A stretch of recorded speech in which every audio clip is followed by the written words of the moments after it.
পৌরসভার ট্যাক্স কালেক্টরের উপর প্রাণঘাতী হামলা, গুয়াহাটিতে গ্রেফতার 2 অভিযুক্ত, এখনো পুলিশের নাগালের বাইরে 5 জন। এই মুহূর্তের এক ব্রেকিং নিউজ। সোনাই বাজারে ট্যাক্স কালেক্টরের উপর নৃশংস হামলার ঘটনায় জড়িত 2 মূল অভিযুক্ত পিঙ্কু লস্কর ও তার ভাই রিঙ্কু লস্করকে গুয়াহাটি থেকে গ্রেফতার করেছে পুলিশ। সোনাই বাজারের ট্যাক্স কালেক্টর কালাম শেখের উপর প্রাণঘাতী হামলার পর 1 মাস পর গ্রেফতার 2 অভিযুক্ত, তবে পলাতক 5 জন। ঘটনার বিবরণ মতে গত 12 জুন রাত প্রায় 10:30 নাগাদ সোনাই বাজারের ট্যাক্স কালেক্টর কালাম শেখের উপর ধারালো অস্ত্র দিয়ে হামলা চালায় দুষ্কৃতকারীরা। দা দিয়ে তার গলায় বসানো হয় কোপ, যার ফলে তিনি গুরুতর আহত হয়ে রক্তাক্ত অবস্থায় মাটিতে লুটিয়ে পড়েন। হামলাকারীরা তার কাছ থেকে নগদ অর্থ, গলার চেন এবং মোবাইল ছিনিয়ে ঘটনাস্থল থেকে পালিয়ে যায়।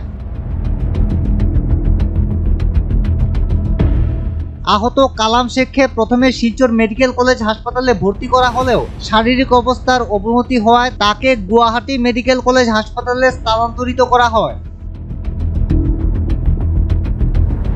কালাম শেখের স্ত্রী সবিতা বেগম এই ঘটনায় 7 জনের বিরুদ্ধে সোনাই থানায় একটি মামলা দায়ের করেন।